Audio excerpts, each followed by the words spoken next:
Bismillahirrahmanirrahim. Assalamu alaikum class. Welcome to English grade 11. Students, I hope that you're doing well.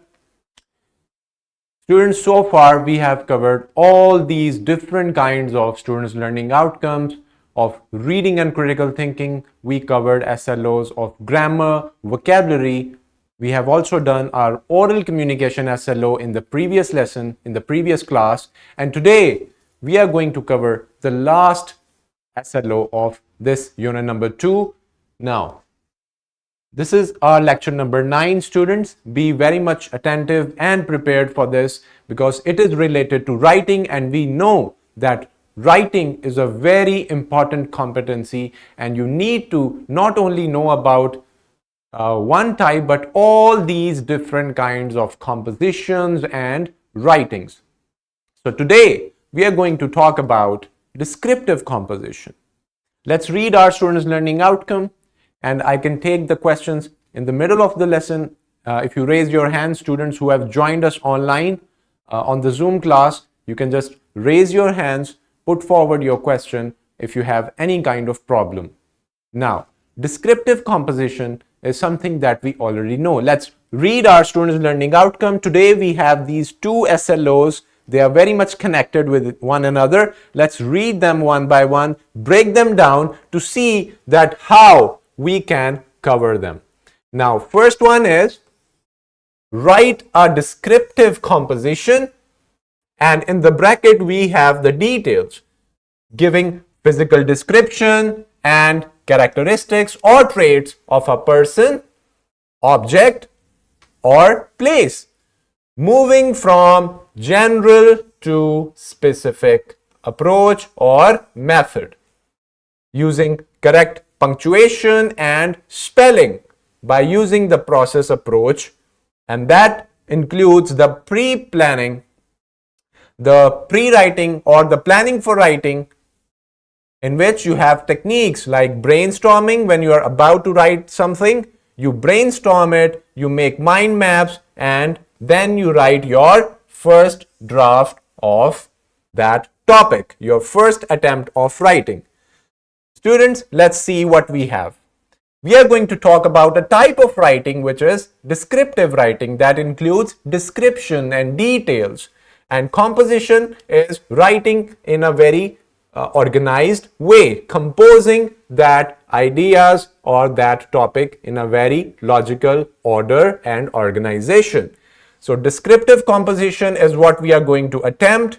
We can understand that we have to give physical descriptions and characteristics of whether it's a person, object, or any place. Now that depends on the kind of topic that you are going to have for your descriptive composition or descriptive writing. Let's talk about general to specific. This is a method which we use in our writing. We will talk about it using correct punctuation. Obviously, we have covered all those punctuation marks. You are already aware with the most basics of them. And spelling, it means you need to take care of your spelling while you're writing by using the process approach. Now, process approach is something that we have already covered. This is a writing method, a process where you have 3 stages. First one is the pre-writing stage, second, drafting, and thirdly, you have the post-writing.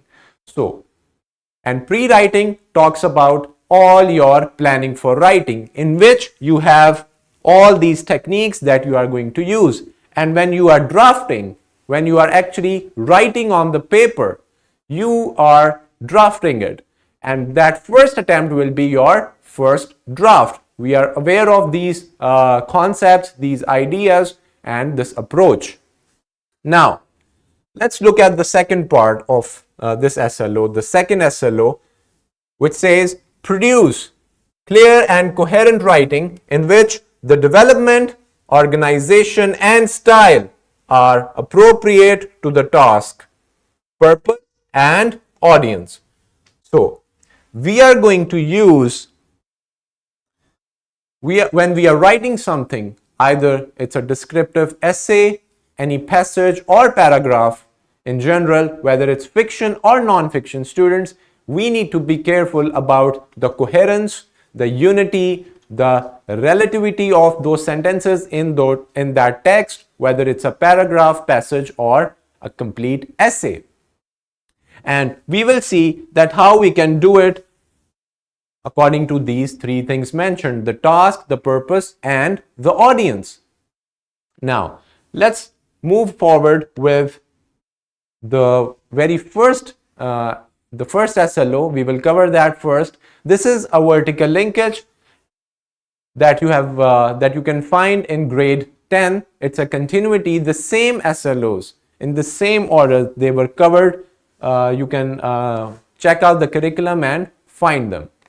Now, all right. So it's time for this brainstorming session that we always have before we begin and before we dive into our main lesson. Today, let's talk about why do we use description or descriptive writing, and why do we use descriptive language in our texts. Why is it necessary? Think about it and come up with your answers. Then, what are some rules to follow in order to write a good paragraph? A good paragraph must be coherent. It should be connected in ideas. It should be in an organized way. First thing should come first, and then the letter. So we need to produce such good logical paragraphs that has paragraphs that have coherence, unity, and relativity. Now, yes, there are some rules. Indeed, there are some rules to write such good paragraphs.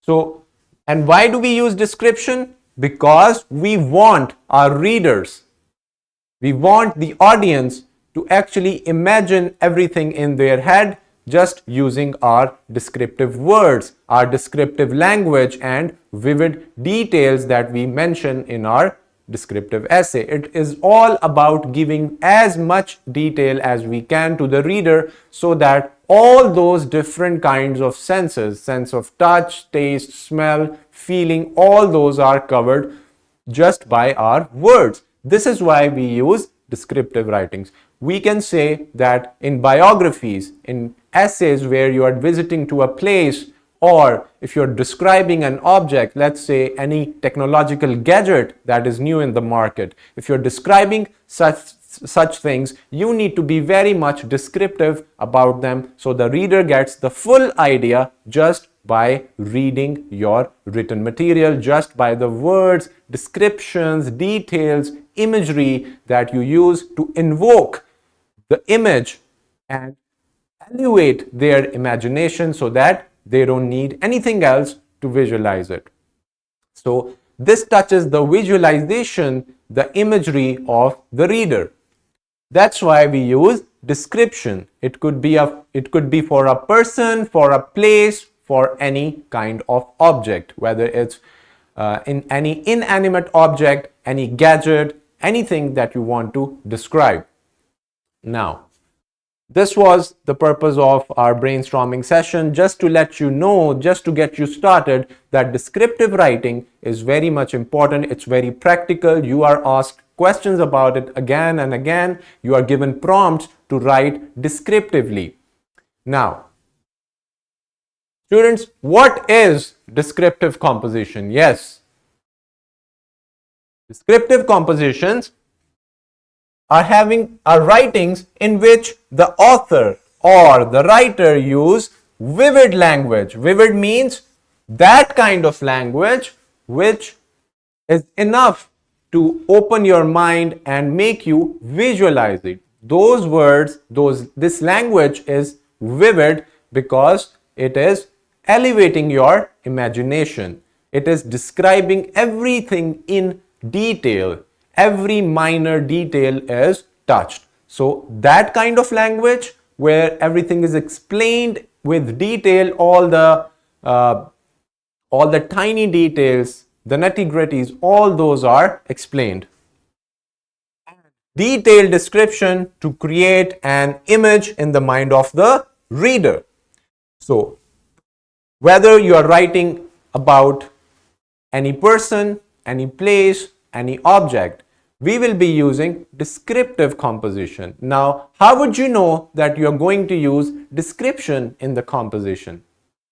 Yes, this will, the prompt, the question, the topic, or the subject will tell you whether it needs descriptively written composition or not. So you need to focus on the title, on the topic or the prompt, and that will tell you very much about the kind of writing that you are going to use. How many kinds of writings are there?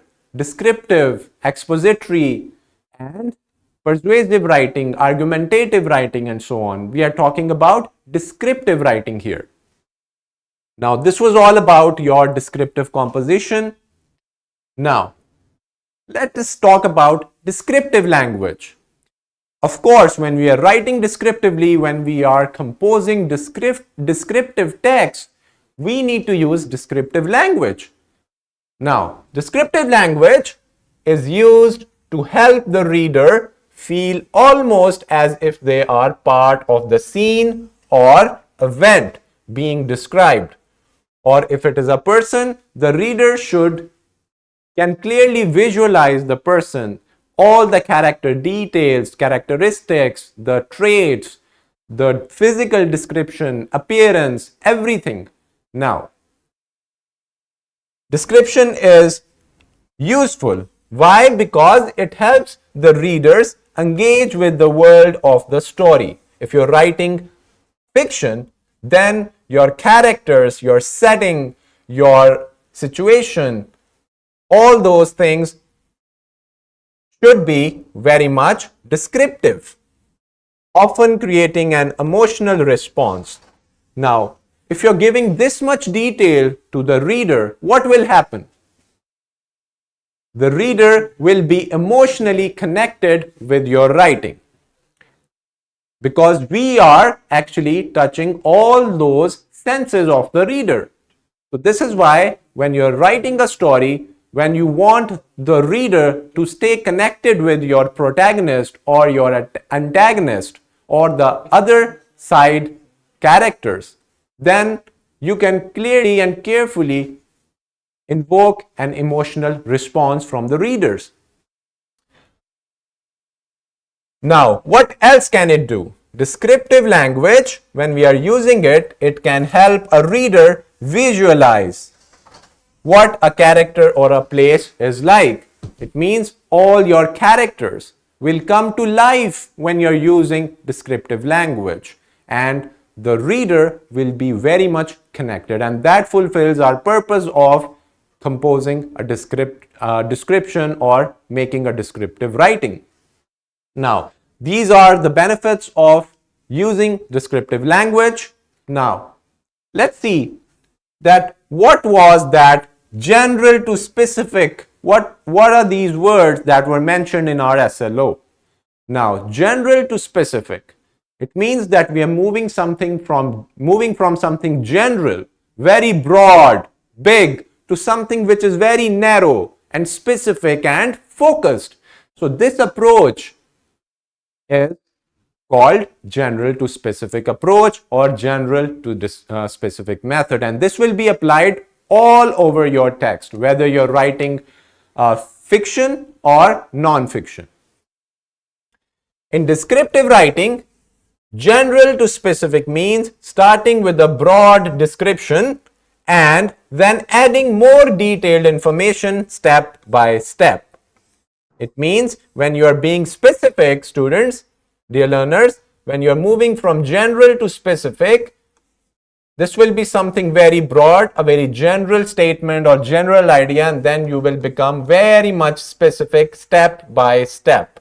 We will see those the examples of that. You have to start with a strong opening. It means the hook, the opening line should be very much strong. It should actually captivates your reader, and the opening statement, the opening line, the opening sentence, or you can call it the topic sentence, should be very much strong and that the reader can connect it with. It will set the scene and draws the reader in. And are you going to use formal language or informal language? Well, that depends on your purpose of writing and for the audience that you're writing for, and it also depends upon the genre of writing, whether you're writing fiction or non-fiction. So all these different kinds of things will be very much considerate when you are starting to write it. Now, I talked about it. I said that the descriptive language touches the senses of the reader. Now, those details that are very much fulfilling this criteria, they are called your sensory details. They are related to the senses. So sensory details, dear learners, are descriptive words used within a piece of writing to evoke a mental image and an emotion and or sensation for the reader. Now, we are going to make an image in the head of the reader. How? Using our descriptive words, our sensory details, where we will be describing how something looked, how something tasted, smelled, or what happened when you touched something in your story, whether your character did it, if it's fiction, or whether it is non-fiction, a non-fiction narrative.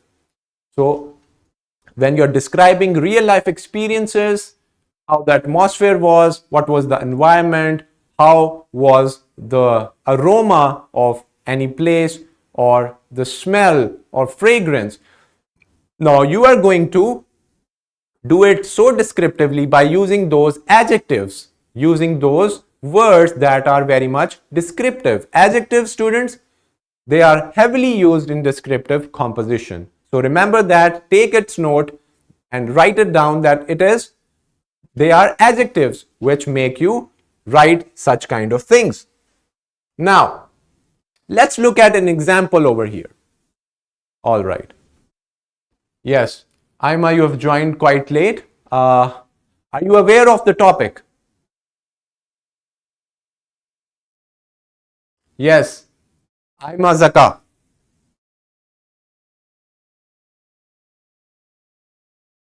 Can you hear me? Am I audible?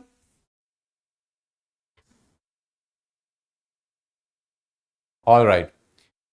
Okay, so we were talking about descriptive composition using the process approach of writing and using the general to specific method. Let's look at this example. The sun-kissed petals of a blooming marigold garden. Now, what do you think about it? What is being talked about? Petals. Petals of a flower. Now, this phrase uses vivid imagery. Let's see how it does. The sun-kissed petals. It means the petals, the sunlight is being shed on the petals. This is what we call sun-kissed of a blooming marigold garden. Blooming tells us it tells us a description of the marigold garden. Now, this phrase uses vivid imagery through a hyphenated compound adjective. Which one is that? What's the hyphenated compound adjective in our sentence?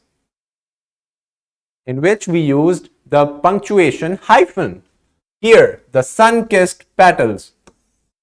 This is our compound adjective that enhances the sensory experience by invoking the warmth of the sun. It means that in this place, in this setting, the sun is shining very bright. Why? Because we are explaining it. And the delicate beauty of the flowers. How the flowers are blooming. They are in their full bloom. They are shiny, they are warm, and just by looking at this sentence, you can see that the writer used description. The writer used adjectives to explain it. So if I have not been to this marigold garden, I can still sense it, that it's a beautiful garden with blooming flowers, the sun is warm, and the sun is shedding so much sunshine, so much light on those petals of marigold flowers, or all those different kinds of flowers available in that garden. So it evoked imagery in my mind just by reading it. So this is an example of vivid imagery and descriptive language. Now, let's look at this passage over here. Now that we have moved on to our producing a clear and coherent sentence or passage. Now, this is an example passage. Of all the social policy reforms to emerge from the New Deal, Social Security has proven the most far-reaching and enduring, at least in its direct effects. Now, this is a very general statement, students. Of all the social policy reforms to emerge from the New Deal, there is a New Deal. Social Security has proven the most far-reaching and enduring, at least in the direct effects. Now, in this kind of deal, the Social Security is very much emphasized on. Now, all the rest of the details, dear learners, these are our details. We are being very much specific now. Yes? The program. What program? The New Deal we are talking about. The program drastically reorganized the normative American life course, in turn leaving a lasting imprint on American politics and resisting challenges decades after its passage. Why did old age in particular prove so amenable to such thoroughgoing social interventions in the 1930s, such that Social Security became the flagship program of the New Deal coalition? And the reference is also given where I took this passage. Now, first we talked about the New Deal. We gave a very good broad description, a very broad and general statement. And then after all that, you can see that we are only talking about that deal that happened. So your first sentence is your general statement. And then we are moving towards, and we are being very much specific about that deal we are talking about. So this is an example of general to specific approach or method. Now, I hope this is very much clear. Now, let's see the description, let's see the detail or the explanation. The example above that we have just read in the previous slide, it began with a general statement about the impact of Social Security. Then the author begins to add details, which we have just read, about the nature of that impact. What happened with that detail, that amendment, ending the paragraph by asking a question about the one main feature of Social Security. So the remaining sentences, the details were all catering the first statement or general statement. So if we just flip it, if we are talking about the question at the end, right here, why did old age, if we started our passage with this sentence, then we can say that the general to specific method is not fulfilled, because we talked about something very much specific and then we moved to our general statement, and that would be very difficult to understand for the reader. So that's why we are using the general to specific method. Now, okay, now how can we create or produce a passage that is coherent and clear? This is our second SLO linked with this one, because here again we are going to talk about descriptive composition. So here is a paragraph a passage which is incoherent, not coherent. This passage is not connected. This is unclear passage. When you read it, I hope that you can see it on the screen. If you just pause the video, if you're watching on YouTube and you just read it, you can see that this is bad writing because there is no coherence, there is no consistency within it. Let's see. Exercise is good because it helps in different ways. You can do things like running or walking and it's helpful. People should exercise because it's important for health. Also, it can make you feel better. Sometimes people exercise to lose weight, but it can also improve your sleep. Exercise is something everyone should do, but not everyone does it. Some people don't have time or don't like it, but it is still important.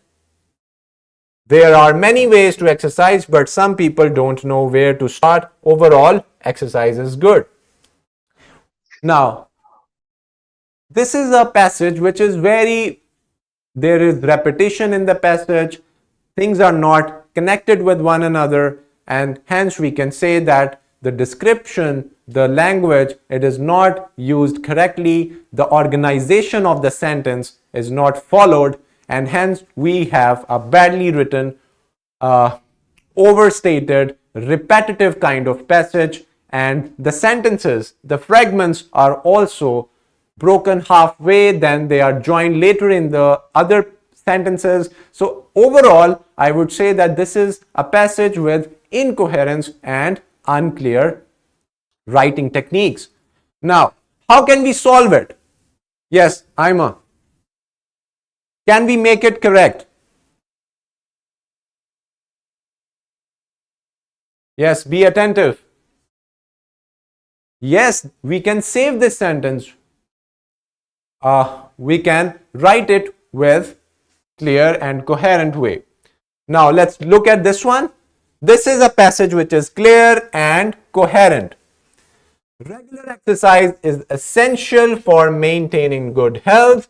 It not only strengthens the muscles and improves cardiovascular health, but also boosts mental well-being. For example, exercise releases endorphins, which help reduce stress and anxiety.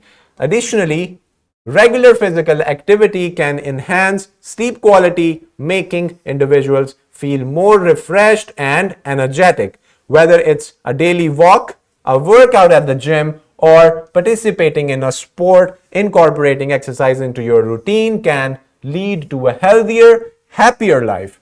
Therefore, making time for regular exercise should be a priority for everyone. Now, this is a well-written, coherent, and very clear passage that is good in its structure and its organization. As opposed to this one, which we just read, this is using casual language. The language is not very academic, it's not very appealing to the reader. Because we are addressing a general audience, a very good reading comprehension ability of the audience or the reader. So this one is better. It is very specific, concise, yet it has all the ingredients of being a very good, very well written passage.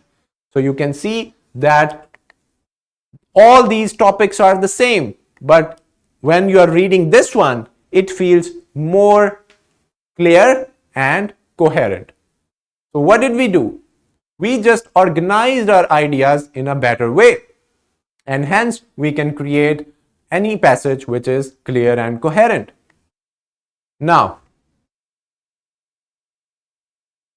when we are writing about people, when we are writing about their account of their lives, this is what we call biographies. And biographies, students, if you have read any one of them, if not, then you must read them after this lesson. Read any short biography of any famous personality. Now, biographies are written in descriptive language because it gives you a very detailed characteristic traits of that person which we are talking about. So, biographies are typically a combination where you can find narrative and descriptive language. It has to tell a story, because you're telling the story, the whole life experience journey of that person, of that personality.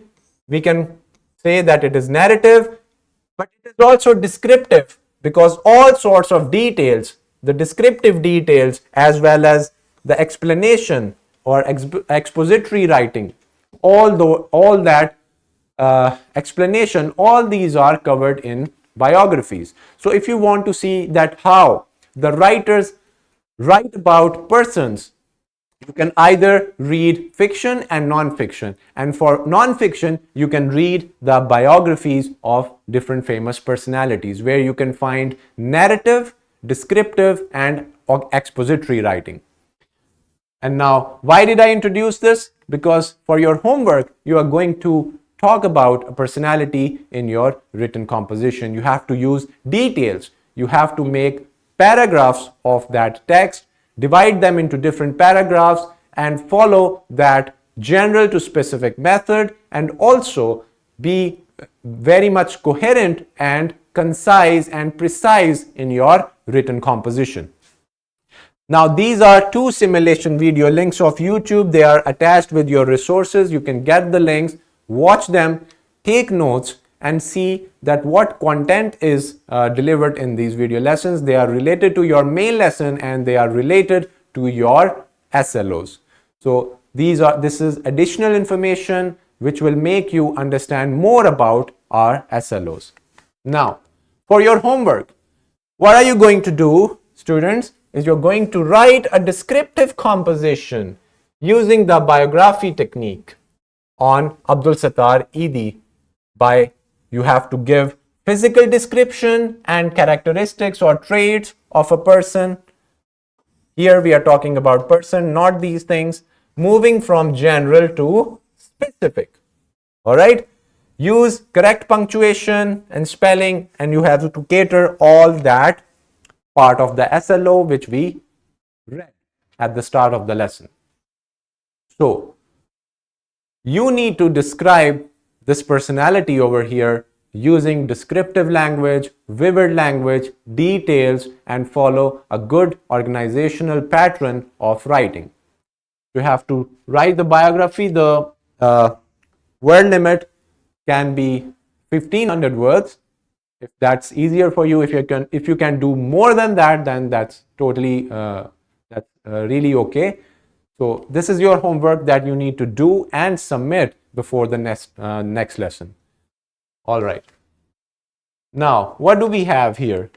For your resources that you're going to get is the PowerPoint presentation, your worksheet, and skill sheet, followed by your question bank that we are going to see right now, because we have covered the lesson, we have covered the SLOs. Now let's look at our worksheet. Yes, Aima, is everything clear?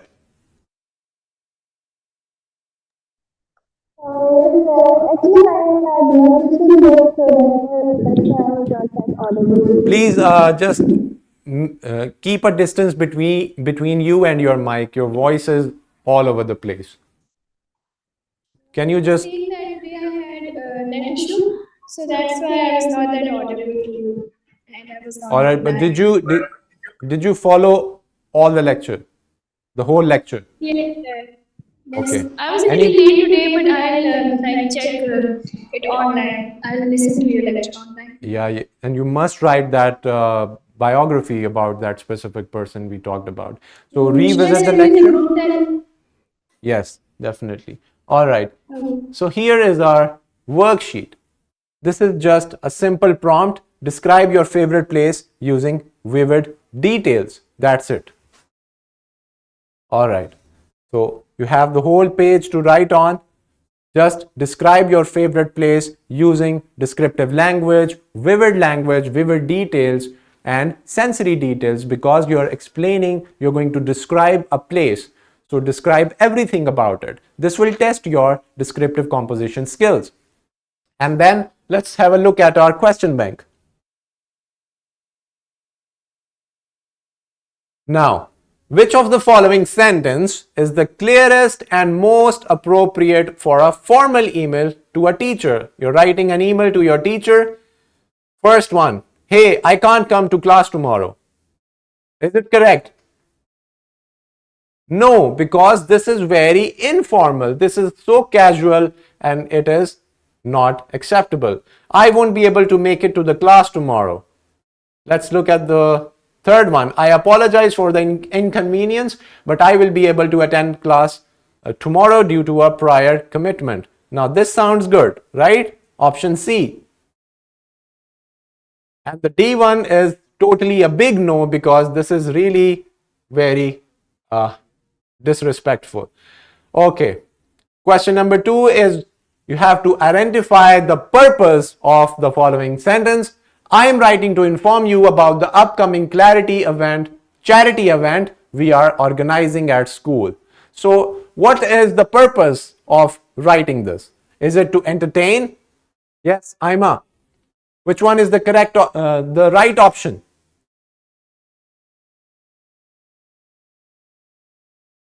Yes, this is for to inform. Good, very good. In a persuasive letter to the principal requesting a new playground, which of the following is the best way to organize your points? Okay, we have 4 options over here. What are you going to do? Start with your main request, then explain why it's important and end with a thank you? Or begin with a thank you, list all possible playground designs and conclude with your request? No, this is a very wrong order. C. Explain why the playground is important, give your main request and then list all possible designs. No. Mention your favorite playground equipment, explain why you like it and conclude with your request. No. So which one is correct? A. Yes, starting with your main request, then explain why it's important and then end with a thank you. This is the right order of writing this persuasive letter. Now, that's very good. Okay, can we move on to our skill sheet?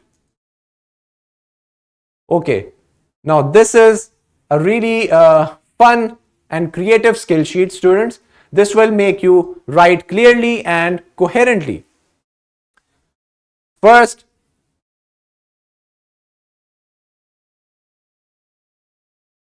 you are giving a prompt. What is the prompt? Write an email to your school principal requesting permission to organize a charity event at school.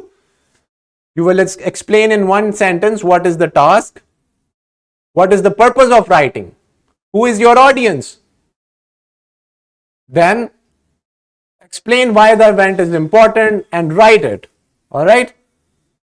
You're writing the draft over here of the email and then you will going to check it and see and write down any kind of inconsistencies and mistakes. Share it with your fellows or peers. Ask them to give their comments and feedback in all these different questions and in the empty space. Now, after you are given suggestions, now you're going to write the final at the final time, the final draft. Now, and then you're going to answer all these questions. This is a skill sheet that will build your skill. This is very much important. So we have covered, we have shown you the work, we have solved the question bank, we have seen the worksheet, the skill sheet. You're going to follow and solve all these different kind of resources that are shared with you. Students, I hope that the students' learning outcome is very much clear now. What did we talk about?